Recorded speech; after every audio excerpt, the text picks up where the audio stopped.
Good morning and welcome to our engagement session, Reducing Fire in Care Homes, with collaboration between Buckinghamshire, Oxfordshire and Royal Berkshire Fire and Rescue Services. My name is Amanda Donry and I am an Inspecting Officer for Buckinghamshire Fire and Rescue Service, and I will be your facilitator for today's event. This event is being recorded and will be available via our social media platforms at a later date. This seminar is aimed at those responsible for fire safety provisions within a care home and provides a general overview on how you can remain compliant with fire safety legislation within a care home setting, which as a result helps us by reducing fires.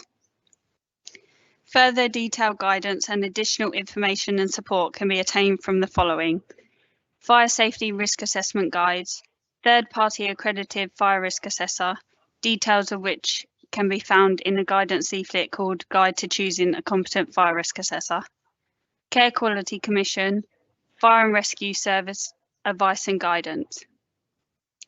Links to all the documents mentioned will be included within our FAQ handbook, which will be emailed to all attendees.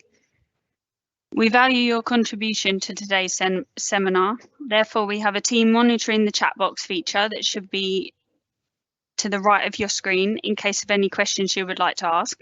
We'll try our best to come to these at the end of the session. Following completion of the seminar, we will be sending out evaluation forms. This will assist us on improving our sessions.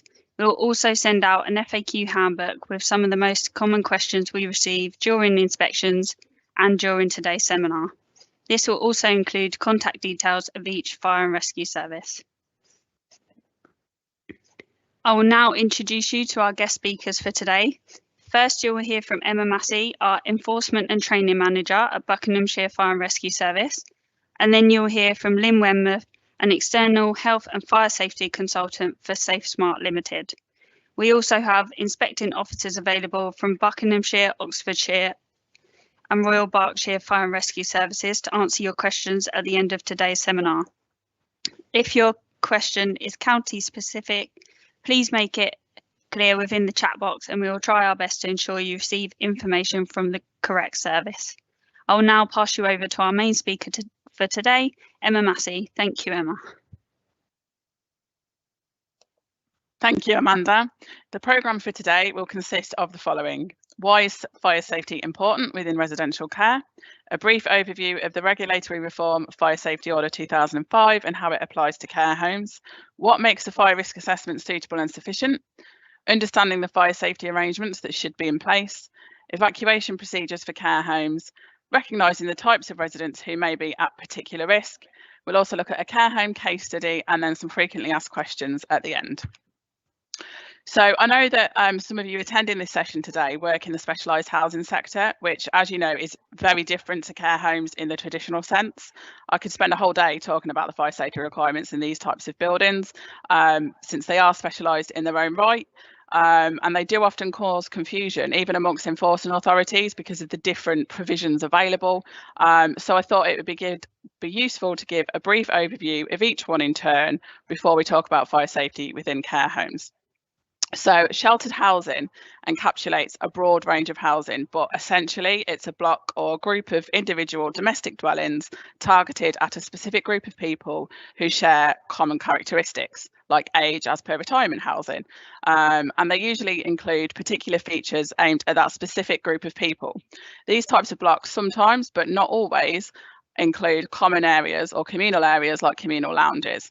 They may have wardens or site managers who look after a broad range of sites in a particular geographical area, and a telecare or social alarm monitoring system as a means of contacting staff remote from the site. Sometimes the smoke detectors and pendants are also connected to these systems, which provides early detection and summoning of the fire service. The staff on these sites are not there to facilitate evacuation, and generally there is a stay put procedure in place where only the flat of fire origin would evacuate.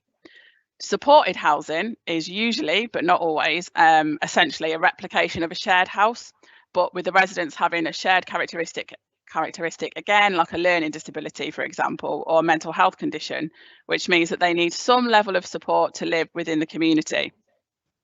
Each resident usually has their own bedroom with shared facilities like kitchen and living rooms. Again, the requirements for fire safety are different within these types of premises as well. And a good guidance document is the NFCC Specialised Housing Guide, which is the one that's on the slide now. And a link to that document will be on the FAQ handbook as well. They are free to download. Extra care housing is sheltered housing with the additional provision of staff for care, but not for evacuation. There's still an element of independent living within the collection of domestic dwellings grouped together, and the care provision may be provided by a company that is completely external and completely separate to the managing agent or housing provider or landlord.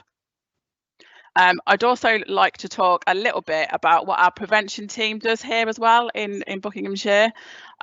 So if you work with anyone across Buckinghamshire or Milton Keynes, the prevention team have put together a free series of training sessions for anyone who works with or supports people to help us identify and reduce the risk of fire. You can book yourself onto one of these events going on our Eventbrite page by searching Fire Sense, and again the links will be in the FAQ handbook as well, and this is more for people who go and visit people in domestic settings and visit them in their own homes. Oxfordshire and Berkshire also offer a similar programme, and again their contact details will be on the FAQ session as well. So why is fire safety important within residential care then? The primary reasons for ensuring good, legally compliant fire safety within care premises centres around the financial, legal and moral issues, and I'll briefly examine each one in turn. So financial. Obviously, funding is usually acquired through private means, generally speaking coming directly from the savings of the resident or from sale of houses or from social care, etc. The level of expectation or requirements that may be specified in your fire risk assessment about the numbers of staff required for evacuation of people at night, for example, can contradict with the funding provision for the level of care provided, which is primarily influenced and dictated by the needs of the resident and their vulnerabilities. It's based on the care plan rather than the findings of the fire risk assessment. And that funding may be capped by social services or government funding. This sometimes does not allow for an adequate number of staff, and we see this particularly at night where obviously care needs are lower because residents are asleep, but in terms of facilitating an evacuation of residents, that can become problematic. Another financial consideration is the reputation of the care home. A fire can lead to a loss in reputation of the care home as a company, bad press, bad media, and could potentially deter residents and they seek accommodation elsewhere. There's also potentially an increase in your insurance premiums, especially if there's a lack of appropriate fire safety provisions in place. And then if you, God forbid, do have a fire, that those provisions then contribute to the spread of that fire. Recovery. Following a significant fire, many businesses struggle to reopen due to financial losses. Statistics from one insurance provider that I looked at when I was researching this work stated that 80% of all businesses who suffer a fire close the doors and never recover, which I think is staggering. Aside from that as well, there's also legal penalties if you are found guilty of an offence. I will talk about that a little bit later on in terms of the legal requirements, but it is important to recognise that anyone with responsibility for fire safety in care homes, and under the law this is classed as the responsible person, at board or director level can receive a prison sentence of up to 2 years or an unlimited fine. If you are prosecuted as a representative of a company, this will be a fine because it's a summary only offence. But as our sentencing guidelines are based on the health and safety legislation, it also means that any directors will not be able to be a director of another company again for 7 years after the sentencing. As a fire service, we can also serve a prohibition notice on any premises, which is where we deem a risk so serious to life. And that means that we prevent access to all or some parts of the premises. Prohibiting a care home is rare, but it does happen. And anyone found to be in breach of a prohibition notice may be prosecuted for that offence. And that's anybody in breach. You don't have to be a responsible person. Anyone in breach of a prohibition notice can be prosecuted for that offence, in addition to any other potential breaches. So legally, as I've mentioned already, the fire safety order places the onus on the responsible person to ensure that necessary fire safety measures are in place and continue to be appropriate for the nature of the risk present in the building. The Fire Safety Order came into effect in October 2006, replacing the old Fire Precautions Act, which some of you may be familiar with on this call today. It was where the fire services issued fire certificates for compliance. Failure to comply with the Fire Safety Order, as I've already said, is an offence under criminal law and can result in an unlimited fine and a 2-year custodial sentence. One thing I will say is that any recent offences or cases that have been brought to court during COVID primarily have been issued with fines because they don't want to send people to prison, obviously, during COVID. But they are still taking quite a hard line, the courts, in terms of fire safety offences. There's also a clear moral obligation as well to protect life, to prevent pain and suffering, to deter any negative effects that a fire would have on any dependents, and your general duty of care. I do have to say, though, that the majority of care homes that I've inspected over the course of my career, 90% of them are absolutely willing to engage, really work hard to try and achieve compliance. The training for staff is generally very good. And the majority of prosecutions are generally in different types of premises. But because the residents within are so vulnerable and wholly reliant on staff within, we did want to talk about the common issues that we tend to find in these sorts of premises. But there has been some recent examples, which you can see on this slide here. Thank you. So these are some of the recent fire safety prosecutions brought against care home companies. One thing I do want to mention as well is that the fines are not set by the fire service, they're set by the courts. So we know that care homes are very heavily regulated, and other registered premises as well. And in May this year, the NFCC, which is the National Fire Chiefs Council, announced a memorandum of understanding between the NFCC and the CQC, which means that fire services work together with the CQC inspectors to reduce community risk and vulnerability. I know this varies massively across the country, and it's something that our service in particular are looking at. I can't speak for Berkshire or Oxfordshire, but I know that that's something that is nationally on the agenda as well. And I also think it's really important that we mention sprinkler provision here. As a fire service, we'd always advocate their use, and we support the NFC's position that the sprinklers become a requirement for all new specialised housing, residential care premises, schools and high-rise buildings, which is something that they've been talking about over the last 4 years or so. Currently, the legislation for the installation of sprinklers varies across England, Wales and Scotland. In Scotland, any building, regardless of occupancy, requires sprinklers if the building is taller than 18 metres. And since 2005, all care homes and nursing homes require a sprinkler installation. And in Wales, all new domestic buildings must have sprinklers installed. In England, sprinklers are currently only required in new residential buildings over 11 metres. So that excludes existing buildings for the time being. Sprinklers provide an enhanced level of protection from fire and can offer those with mobility issues a greater chance of escape. Insurance statistics suggest that premises with sprinkler protection suffer around 90% less damage than unprotected buildings. And a report from the National Fire Sprinkler Network in 2017 identified that there had never been a fire death in a building with a fully maintained and serviced sprinkler system. Although I don't have any more recent statistics on that today, so I don't know whether that's changed or not. There are some very specific standards and requirements for tank sizes, sprinkler head spacing and so on. So I'd recommend that if that's a route that you want to go down, you do seek the advice of a competent person, because it is very site specific and it will be bespoke to your premises. So Article 3 of the Fire Safety Order relates to the responsible person, the meaning of a responsible person. So the RP, or responsible person, is not a person that is appointed to take up the role. It's defined in law and it's hierarchical. Generally, it's made by default, so it'll be the employer. So if it's a limited company, it will be the body corporate, the person in control of the building, or the owner of the property. The responsible person should be aware of their responsibility, have an appropriate understanding of the fire safety order, and keep general fire precautions or take general fire precautions to keep relevant people safe. They can appoint people to help them undertake these roles. So that would be people like your fire alarm engineers, your fire risk assessors, and even your site managers locally. They can be appointed to undertake some elements of this role. Any failings in compliance with the fire safety order can result in a prosecution of the responsible person, as I've mentioned, an unlimited fine, as well as of the duty holders if there is evidence that they failed in their duty despite training and appropriate provisions.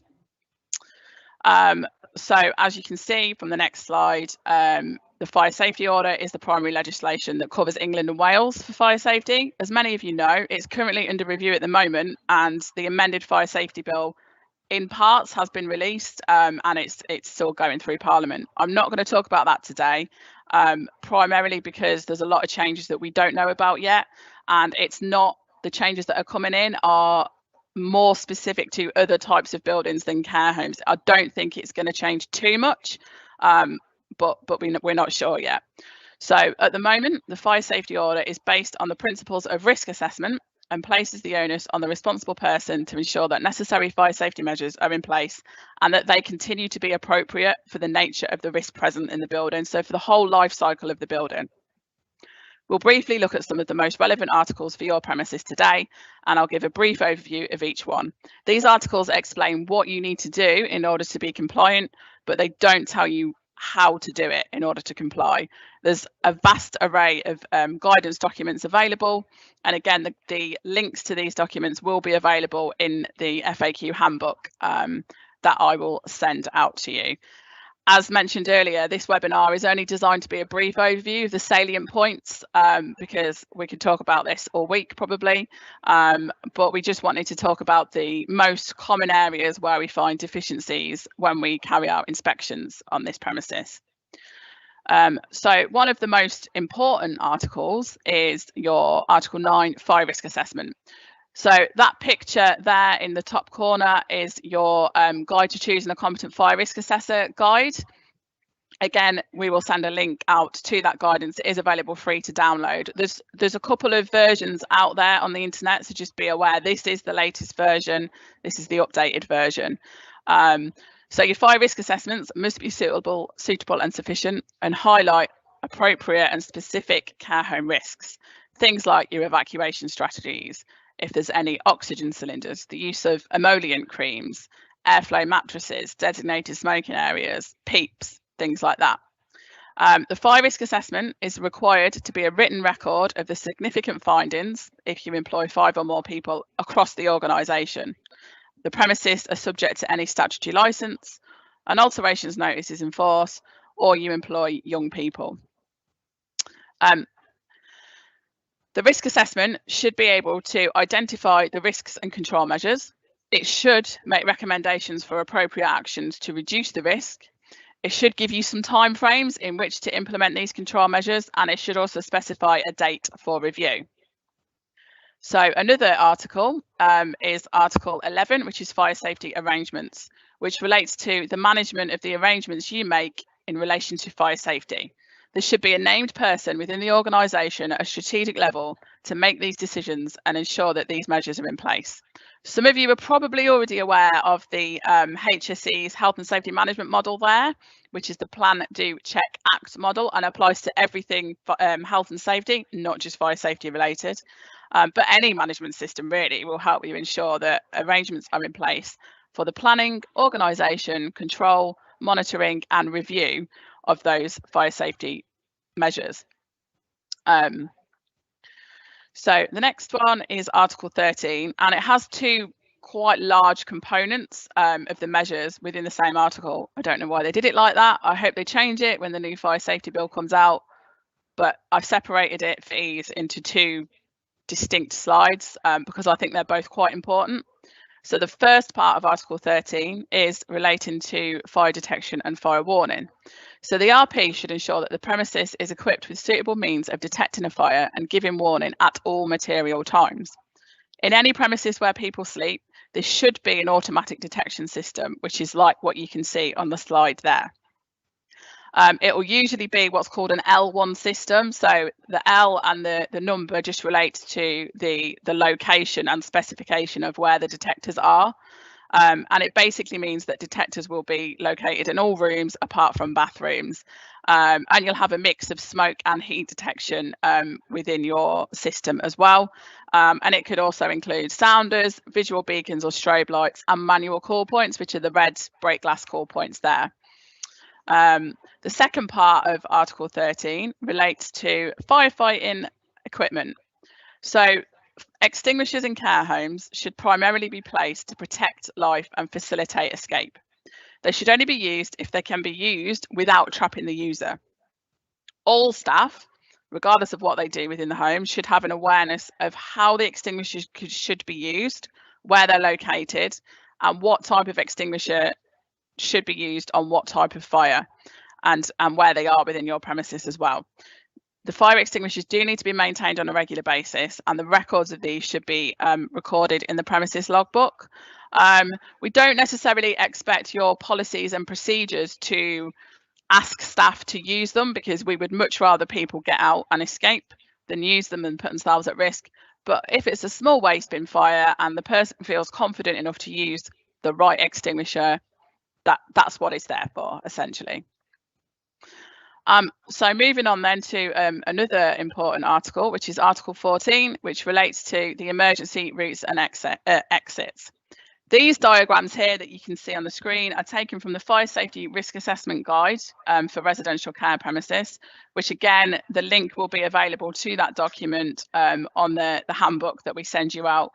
They are available to download for free from the gov.uk website. They are in the process of being updated. They were published in 2006 and haven't actually been updated since then. So there's a couple of little mistakes in there. My fellow fire safety colleagues, I'm sure, will agree that they are in need of an update, and they are doing that. But the general advice within those documents are really good. They show some acceptable protected escape routes with refuges. One of the really common issues that we see in care homes is an over-reliance on the fire service to assist with evacuation. If you need the fire service to assist with an evacuation, it's not an evacuation, it then becomes a rescue. And you do have a responsibility to make provisions for the safe evacuation of everybody within your building. And that's people that can't escape as well. So people that are bedbound or bariatric patients or anybody that would need assistance. You should have facilities and equipment in place and appropriate training to facilitate that evacuation. Within care homes, the general evacuation strategy that we see is progressive horizontal evacuation. And I know that they look really complex on the slide because there's no text to accompany them. But in the context within the guidance document that I've pulled them from, and within the fire resistant walls, which you can see is labelled red there, they will make more sense. So next slide, please. Thank you. So escape routes, again, it's just another picture of your means of escape there. So what we'd expect you to do is make sure that you carry out regular inspections of your escape routes. That's your protected corridors and stairways, making sure that they're kept sterile. That's not medically sterile, that's sterile in the sense that they're free from obstruction. And that you're not storing anything within these areas which could delay evacuation or aid the spread of a fire in this area. Your fire doors along these routes should always be kept closed as depicted by the signage on the door, and they must not be held open with wedges or fire extinguishers, because believe it or not, I've seen that as well. They can be fitted with hold open devices, which means that when the alarm sounds, they are released and closed, and these can be acoustically operated, so noise operated, or electromagnetically connected to your fire alarm so that they release when the alarm sounds. Fire doors should shut flush within the frame and typically have 3 hinges and be fitted with intumescent strips and cold smoke seals. And the installation and maintenance of your fire doors should be completed by a competent person. Emergency lighting within your escape route should be provided to illuminate the route that will function if the normal lighting fails. And the purpose of emergency lighting is to indicate clearly the escape route, provide illumination to allow safe movement through exits, help prevent panic, and assist in easily locating fire alarm call points and firefighting equipment like your fire extinguishers. Emergency lighting can be incorporated into the existing light fittings or be self-contained, which are normally powered by rechargeable batteries. Lighting should be positioned at exit doors, near stairs, near change of levels in walkways and in change of direction. So your final exit doors, these are doors that lead directly to outside from your escape route. They should be open in the direction of escape, and they also need to be kept clear and sterile and free from obstruction. They must be indicated with signage and emergency lighting and not locked or fastened unless they can be immediately opened with one action, like a thumb turn is acceptable or a panic bar is acceptable, to obviously balance the security needs as well. And they must lead directly as possible to a place of safety. Signage, your escape route should also be fitted with photoluminescent signage, and that's the posh way of saying glow in the dark. And it's used within a premises to lead people to their nearest escape route to a place of safety. Where there's a choice of escape routes, directional signage should lead the person to the shortest route. So considerations when looking at your means of escape then, it's your travel distance to a place of relative safety, your fire doors, your emergency lighting, the construction of the building as well. Obviously, if you've got secure accommodation or if you've got any residents with deprivation of liberty safeguards, anything like that, that's going to need to be part of your fire risk assessment as you consider it. Items within escape routes, mobility scooters as well, and the mechanisms used on self-closing doors. Sometimes it could be possible that evacuating people to the open, particularly vulnerable people, could put them at greater risk. So your evacuation plans must be fully understood by all staff and practiced. And the evacuation plan must be supported by a fire risk assessment. There are a number of factors to consider, and they also need to be reviewed to maintain the safety of people. So that they're not going to be exposed to potential hazards when they escape. What level of assistance, if any, people require, and how you're going to facilitate that. Will people need evacuation slides? Will they need evacuation mats? Are the doors wide enough to allow people to be evacuated on their beds? Whether emergency doors can be easily opened, whether the lighting is adequate, and the level of training has been provided, and whether there's an assembly point that's been designated and communicated to all staff. Obviously, we know that there's less staff at night. Residents may be under the influence of sleeping medication. They may be confused medically, temporarily, permanently. And, you know, on night shift as well, sometimes the staffing is minimised, so that can cause issues as well. Personal emergency evacuation plans. In care homes, the majority of residents are likely to require at least some form of staff assistance in case of fire. The PEEPs are intended to identify the evacuation needs of each individual within the home and need to be kept up to date on a regular basis in order to recognise any changes in health, in medication, etc. And it should be completed to the resident or completed prior to the resident moving into the care home and reviewed on a regular basis. Your staff are going to know the residents best. They're going to know and they're going to pick up on any changes in a resident's behaviour and demeanour and general well-being. So just keep an eye on that. And I know that you guys will be updating your care plans, so just think about their PEEPs and personal emergency evacuation plans as well as part of that. Once you look at your evacuation plan, and you consider progressive horizontal evacuation, you need to think about the number of residents within each compartment and their dependency levels. The lower the needs of dependency, the more likely they are to be able to self-evacuate. Obviously, the higher dependency, you're going to need a little bit more assistance. Now, some of you may work in clinical settings, which is like a hospital. That is slightly different. There are a very specific set of requirements under the Health Technical Memorandum for hospitals, which I'm not going to go into today because I could probably talk about that all week as well. But it's just something to bear in mind.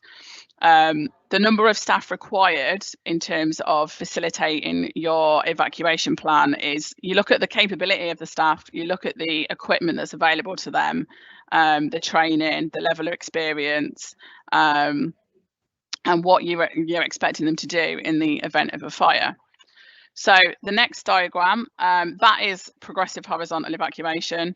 Again, it's about looking at each compartment. So you can see the different coloured blocks there is meant to indicate a compartment within a building, and there'll be a number of bedrooms within each compartment, and you need to think about where you're evacuating the residents from, say the blue compartment to the light blue greeny one there, and whether it can sustain those people for long enough, whether the area is big enough basically. And then if they go from that light green area into the yellow area, some of you might be able to see the staircase there, and that will be vertical evacuation, so that they can get to a place of safety.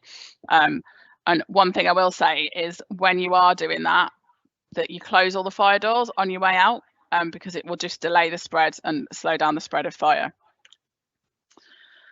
So again, with your progressive horizontal evacuation, look at your fire risk assessment. Structural fire protection and separation is really important as well. So the level of fire resistance provided between those compartment walls. So I was going to point at the diagram then, realise that you can't see me pointing, but on the diagram there, between the blue and the green square, there'll be a fire resistant wall with a fire resistant door.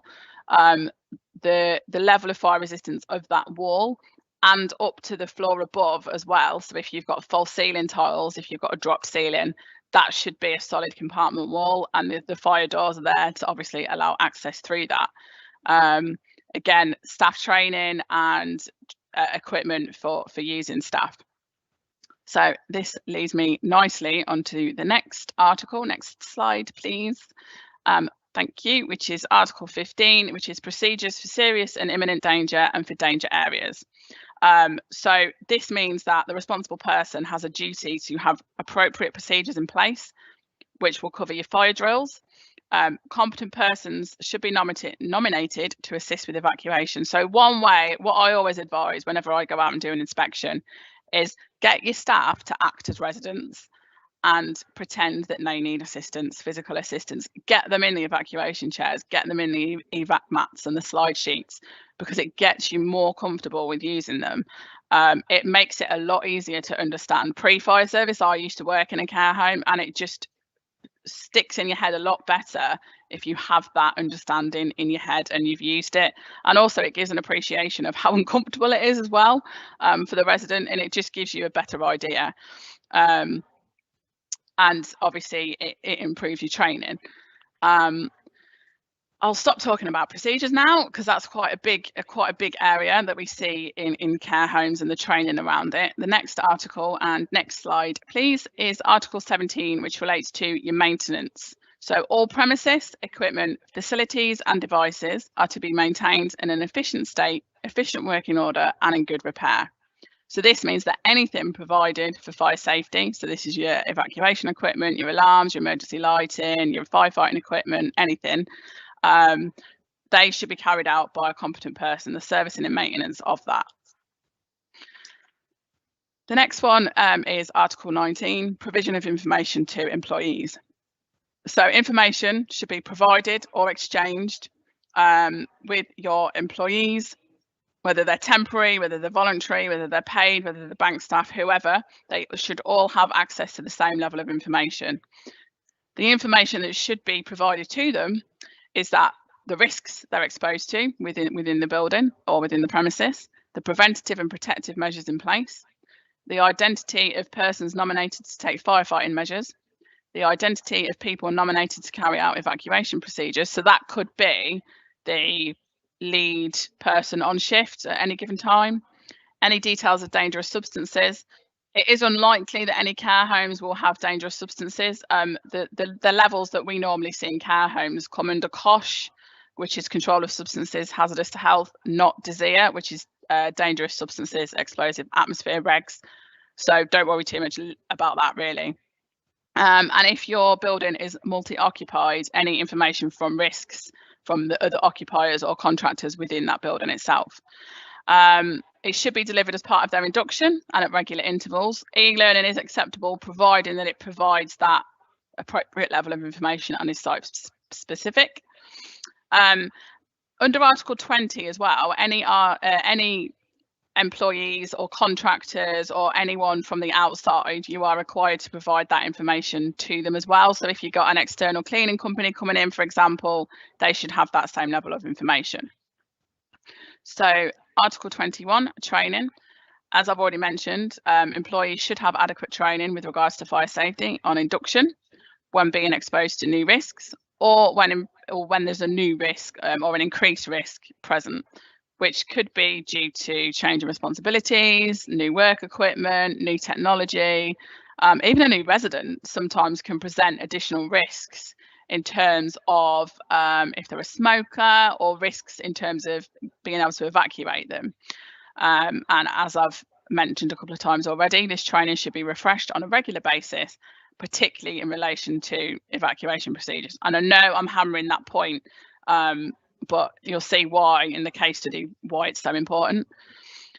So the next article relates to cooperation and coordination.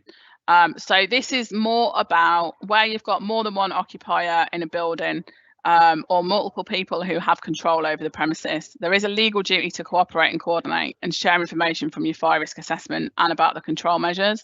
To be honest, we don't see this too often in care homes. As I said earlier, they're generally pretty good. The cooperation and coordination does tend to be a bigger issue in other types of premises, but I thought it was important to include it anyway. So moving on, who should carry out your fire risk assessment? Again, I've already mentioned this guidance document that you can see there.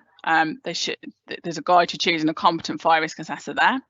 So the fire safety order defines a competent person as somebody that's got sufficient training and experience, possess the knowledge, skills and qualifications.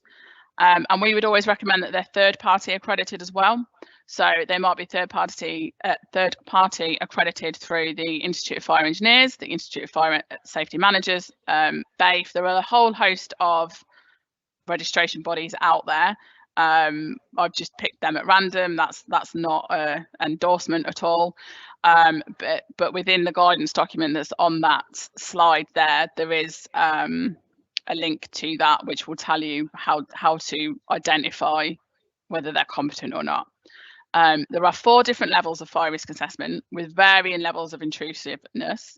Primarily that relates to blocks of flats, but I won't talk about them in too much detail, just because most care homes, you'll have a thorough examination of all areas. So things like roof voids, you get your false ceiling tiles lifted up, you go in plant rooms if you've got one, basement laundries or ground floor laundries or wherever. And they generally will check the levels of compartmentation in blocks of flats. Generally, they don't do that. Not always. Some do, but not always. So what makes a suitable fire risk assessment? So there's a whole host of guidance documents that you can see on the slide there. The multicoloured ones, the sort of rainbow square there, is the fire safety risk assessment guides, which are available on the gov.uk website. As I said, there'll be a link to those documents in the handbook that I'll send out afterwards. So within the building, it's the responsible person's job to do all that you can to reduce the risk of fire to keep people safe. It saves lives, it's your legal duty, and it makes good business sense. And a fire risk assessment is a legal requirement, which I spoke about earlier. So a fire risk assessment is basically an analysis of your premises and the people within it. And it gives you an understanding of the risks from fire, and to help you understand the prevention and preventative measures that you need to take, and about reducing the risk as much as possible. If 5 or more people work within the organisation, even if they're at different sites or your business has a licence under enactment in force, the findings from the risk assessment must be written down, and it should be reviewed regularly so that significant changes, so if significant changes occur, that would have an impact on it. So the responsible person must make and give effect to fire safety arrangements. Oh, sorry, next slide, please. So you need to look at the size of the undertaking, the nature of the activities, and look at, as I've mentioned earlier, the planning, organisation, control, monitoring and review of the preventative and protective measures within. This is things like ensuring your alarms are serviced and maintained and tested weekly, the records are kept up to date, your evacuation procedures are appropriate and effective, the assembly point is clear, it's well lit, it's accessible, and that the staff are suitably trained. So some residents that might be at more risk within care homes, we know that they're already vulnerable or potentially vulnerable, are smokers. So think about the physical ability and mental capacity to understand and undertake those smoking activities regularly. We're not here to lecture people, but obviously we would encourage people and support them to quit, provide a designated smoking area with safe disposal and ventilation. Sometimes you would hold the smoking materials in a safe cabinet, so it's controlled, the access is controlled by staff. That obviously depends on the needs of the resident as well. But particularly where you've got a mixture of smokers and oxygen users in the same building, it's really important that that is managed, just because obviously oxygen saturates the atmosphere. Oxygen is non-flammable, but it does support combustion. So any combustible materials will burn a lot quicker where oxygen concentrates are higher. The use of cylinders with smoking and the emollient creams, so the oil-based emollient creams, do present a significant risk. You can get water-based creams, emollient creams, which are a lot safer than the oil-based creams. I'm not going to mention any names, but you can Google it.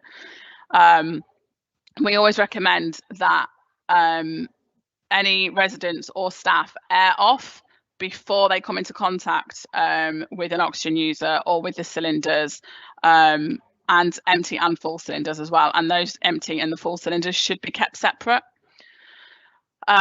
Smoking and oxygen is obviously a dangerous risk, but smokers are more likely to require oxygen. Some of the residents that have or might need additional support are the residents with reduced mobility, residents on dynamic airflow pressure relieving mattresses. So if the mattress is punctured by the ignition source, such as a cigarette, the air release potentially assists the development of the fire. A lot of these residents are using the paraffin-based emollients for bed sores, or oil-based, which can saturate the dressings, the clothing and bedding, which increases its flammability. I know the NFCC have done a big campaign on it recently. There's a lot of information out there if you need more information on it, or you can email us if you do. Obviously, medicated residents or residents with hearing, sight or speech sensory impairments, they might not hear the alarm, they might not see the escape route, you know, all of those things are important considerations as well. So we're going to look at a case study now. We're going to watch a short video about Rose Park Care Home. It had a terrible fire in 2004. It should be noted that the fire occurred at a time before the requirement for sprinklers was enacted. And this happened in Scotland, so the regs are slightly different, and they were then as well. But it's a really important care case study to look at. There is audio on the video, but it is music, so there's no, if you don't have sound or don't have sound for the video, that's fine. Thank you, Ben.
So that's obviously quite a hard hitting video, but I think it's important to show, you know, the importance of your fire safety provisions.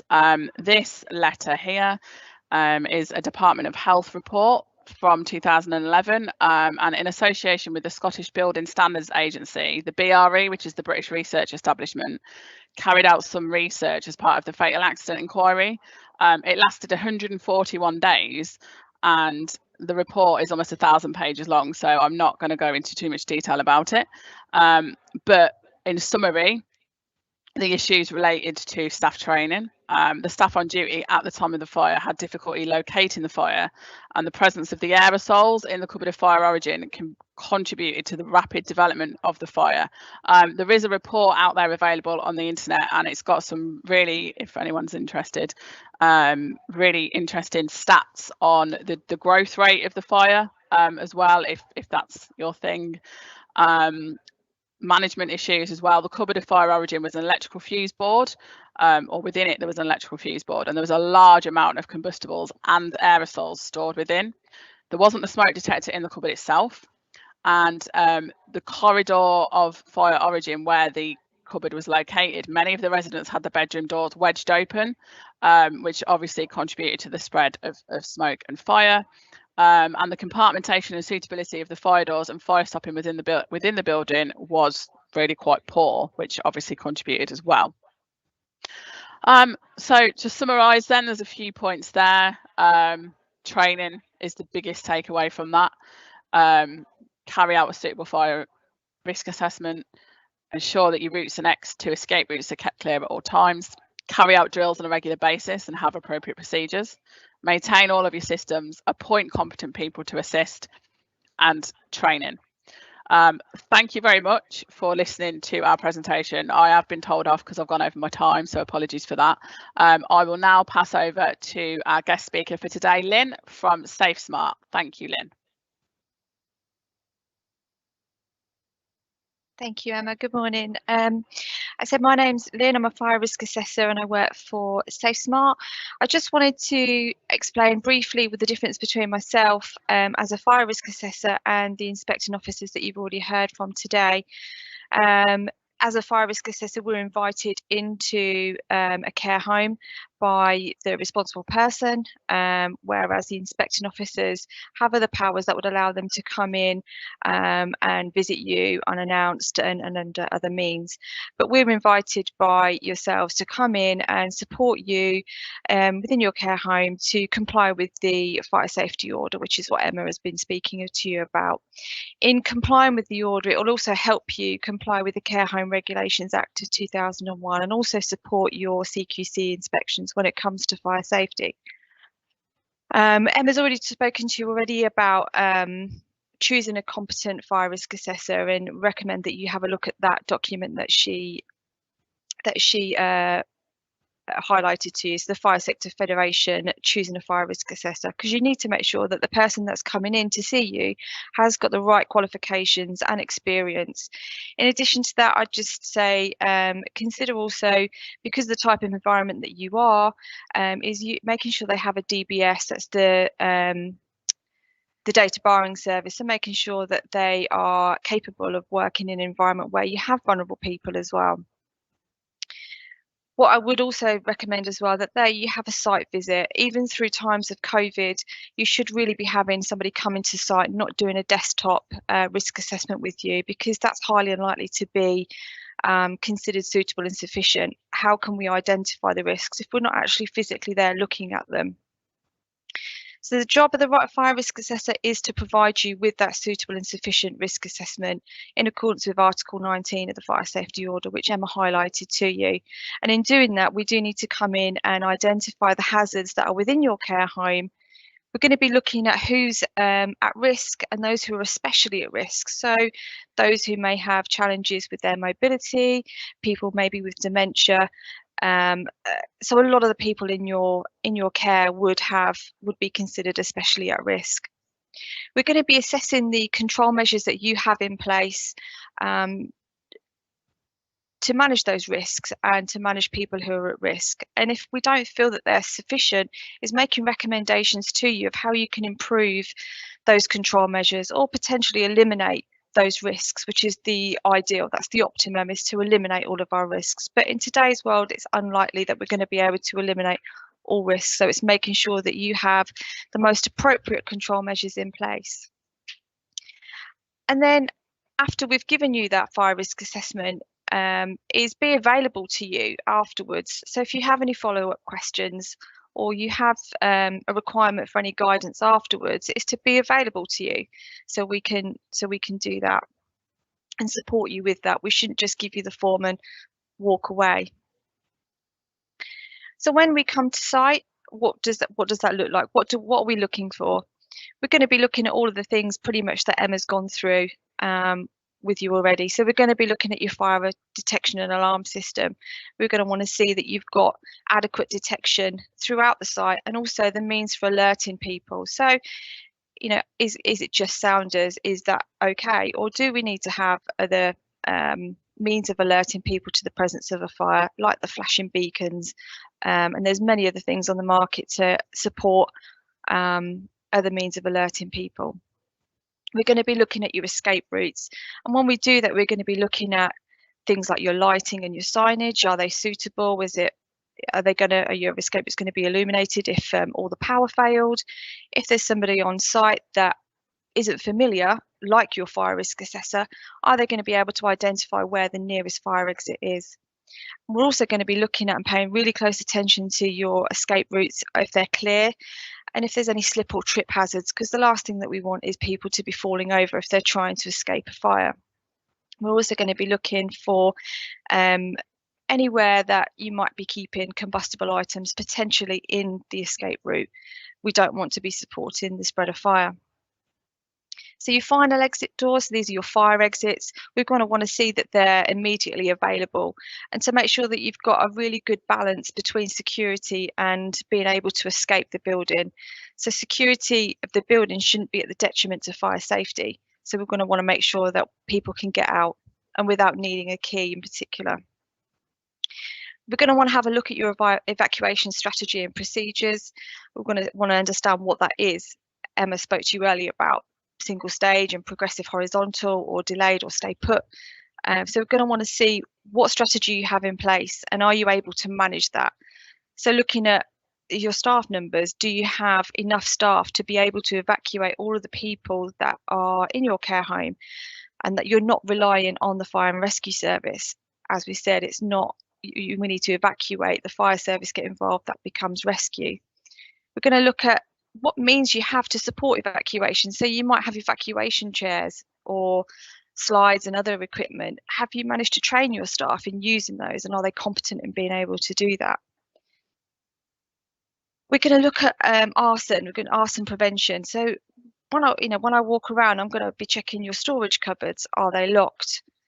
Are your bins emptied on a regular basis? are you fire loading? Are you basically storing a lot of combustible material in a very small space and creating a bonfire for somebody who wants to ignite a fire in your care home?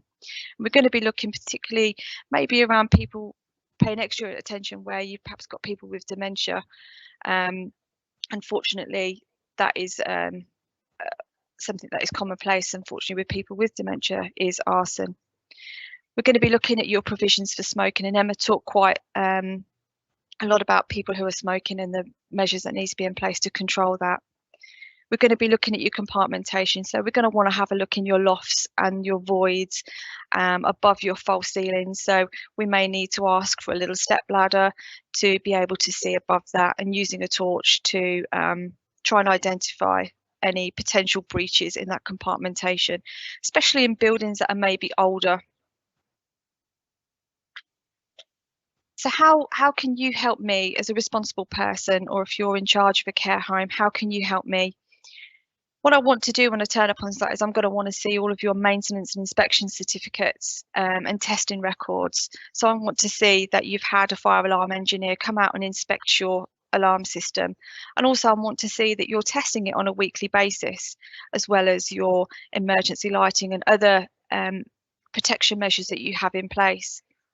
I want to see all of your staff training records. So I want to see that everybody has been given a level of fire awareness training and any additional training, as I said before, for evacuation chairs, that they were given it upon induction, but also it's been repeated periodically thereafter. And Emma mentioned what intervals that needed to be. Ideally, if you could provide a member of staff to accompany on the site visit, someone who has knowledge of your processes and procedures and knowledge of the building, with keys to all of the cupboards so we can have a look in. That's really, really useful for me to be able to understand the building and how it works. And again, if you've got somebody who doesn't have a DBS, then that's probably really important for a safeguarding perspective, that you do have somebody walk around with your risk assessor. We're going to need, as I said, provide access to all areas. So that is going to be lofts, voids, store cupboards, and it's likely that we may need to actually go into some of the rooms where your residents may be. We're going to want to speak to your staff as well. So it may be that we want to talk to your kitchen staff and understand, try to ensure that they have an understanding of their shutdown procedures as per your fire strategy. And what I do see quite a lot before we turn up, because it's a planned event, a lot of places will cleanse their property, in terms of they will make sure everything is where it is supposed to be. Try and, we want to make an honest and realistic view of your premises and your staff. So try not to prep them too much. We want to see it as it really is, not on show, so to speak. So some of the common issues that we find is the safety around buggy stores or the storage for mobility scooters. They're not always suitable and sufficient. When they're on charge, they can be a potential source of ignition for a fire. So we need to make sure that the location where they're being stored is suitable and sufficient, but also that they're not being stored in the escape routes. So they have been found outside people's flats or apartments or their rooms, because it's easy for them to access.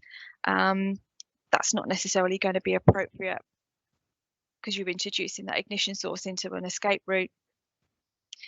Staff training tends to be an issue, especially when you've got high turnover of staff, or you're using agency staff. So even your agency staff need to be included in your fire awareness training, because they need to understand all of the procedures that you have in place, whether they're there for 3 days, 3 months or 3 years. They all need to have the same level of understanding, because they're part of that process. The number of staff that are available at night and on weekends tends to reduce. So we need to make sure, because they can't always facilitate the evacuation as would need be. Compartmentation. This is sometimes an issue with care homes that are perhaps older, and they've been a lot of retrofitting, retrospectively fitting of cables and pipe work. So when the building was originally built, we didn't have Wi-Fi or Sky TV or central heating even. So pipe work and cables have been fitted over the years, and the holes that have been created in the walls have not been filled properly using the right material or by someone who's competent to do so. And that's really important with, you remember seeing the images about the progressive horizontal evacuation. If you've got holes in your compartmentation, then that evacuation strategy isn't necessarily going to be effective. Fire doors being held open by wedges, extinguishers. I've seen clotheslines being used as tie backs to hold doors open. Looking under your stairs, under staircases is an ideal storage location. They're usually quite big areas, but unfortunately we can't use those as storage areas. We need to keep those areas as sterile as possible without any combustible or potential ignition sources in that area at all. One of the favourite things to keep in a protected staircase that I've seen is as a sofa or upholstered chairs, because people want to have a little pit stop on their way out or on their way back in. Upholstered chairs isn't the best thing to be having in those environments. The plans for individuals not necessarily being reviewed often enough, so they don't necessarily meet the needs of the individual. So residents that you have should have a person-centered plan, and it's recommended that you review it every 6 weeks, especially where they have conditions that are quite quick in deterioration. You may need to make that a bi-weekly review as opposed to 6 weekly, but it should be at least 6 weekly. And also the management of COSH, so making sure that maybe cleaning items or garden maintenance items are actually being stored properly, not in electrical cupboards and not in environments where they're just not safe to be kept, and just managing those. So the last question I've been asked to answer is, what can you expect back from your fire risk assessor or your fire risk assessment? So it will be an understanding the measures in place that you have now that will reduce the risk of fire and reduce the spread of fire, and if it's not sufficient, how it can be improved. Confirm that all people, particularly those who are especially at risk, can escape. If not, then how that can be achieved. That a fire can be detected, how it will be detected, and how people will be warned that a fire has developed. An understanding of your current staff training and your emergency plan. Is it suitable and sufficient? If it's not, what you need to do to improve that. And also just support and help to comply. We're not here to tell you off. We're not here to prosecute you. We're not here to berate you. We're there to support you in becoming compliant and to help you understand the severity of maybe some of the failings that we've identified and to prioritise the work that we've recommended. We'll give you evidence in terms of photos, and we can explain the consequences to you if the actions aren't taken that we recommend. That's all from me. Thank you very much.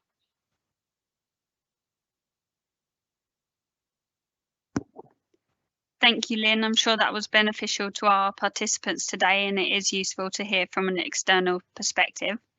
At the bottom of the page, you'll see a useful link. We must express this is on a voluntary basis. I apologise if we are slightly running over at the moment, but we are now going to open up the floor to some questions. Whilst we can't answer questions about your specific setting, we are able to provide a general overview of fire safety standards within the care home. If any of our colleagues from Oxfordshire or Royal Berkshire Fire Rescue Services would like to answer any of the questions that may be specific to each county, please do so. I know our team have been answering a few of your questions already. The main one we have been getting is, will this presentation be available? Yes, we will be publishing this on our YouTube channel and on our social media platforms. Another question we have had is, what is fire compartmentation and why is it important? If one of our colleagues would like to answer that.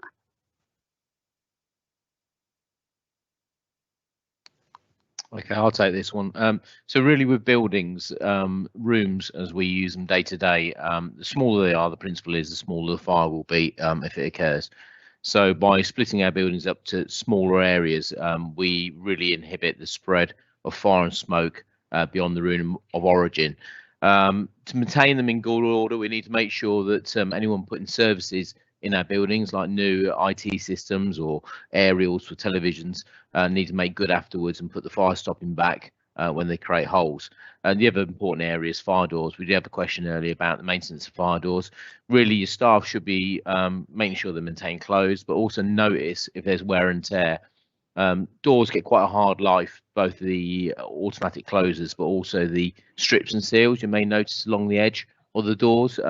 Certainly, if you're moving through things like wheelchairs or beds between rooms, then they get a lot of damage. So really, it's worthwhile keeping an eye on those, and also occasionally getting a specialist member of staff in to carry out an audit, number your doors off, and try and keep on top of the damage. Not only does it save lives in keeping the escape routes clear, it also reduces the amount of damage should a fire occur. Thank you for that, Steve. Another question we have had is, can I appeal the outcome of an audit/inspection? There's different outcomes. We probably haven't got time to go through all of them, but what I would say is try and have a level of discussion with a fire safety inspector when they come and see you anyway on the sort of informal route. Ask for clarity. If you're unsure about the costs or proportionate, then obviously speak to them directly. Should you go through that route, then you can take things more formally. If it's an enforcement notice, and take it to local magistrates. That's fairly rare, and usually we really try and address these matters at a lower level, just face to face with people. There's also further details on the FAQ handbook as well, as a question, as my colleague Steve said. You can appeal formal notices, so prohibitions or enforcements, and you have to appeal it through the courts, but that's quite a long way down the process, and information will be in the handbook, as I say. Thanks, Emma and Steve. Unfortunately, we haven't got time to answer any more questions, and that concludes our session for today. However, our protection team will work together with Oxfordshire and Royal Berkshire Fire and Rescue Services to provide an FAQ handbook as discussed, with some of the most common questions we received during our inspections and any questions that we haven't got round to answering today. Please check your inbox or spam folders, as this will be sent by email over the next 7 days. This will also have contact details of each fire and rescue service today. Thank you for taking the time to attend our seminar session on reducing fires within care homes. We hope it has been insightful. In order for us to improve, please take the time to complete the evaluation form that will be sent through. Thank you.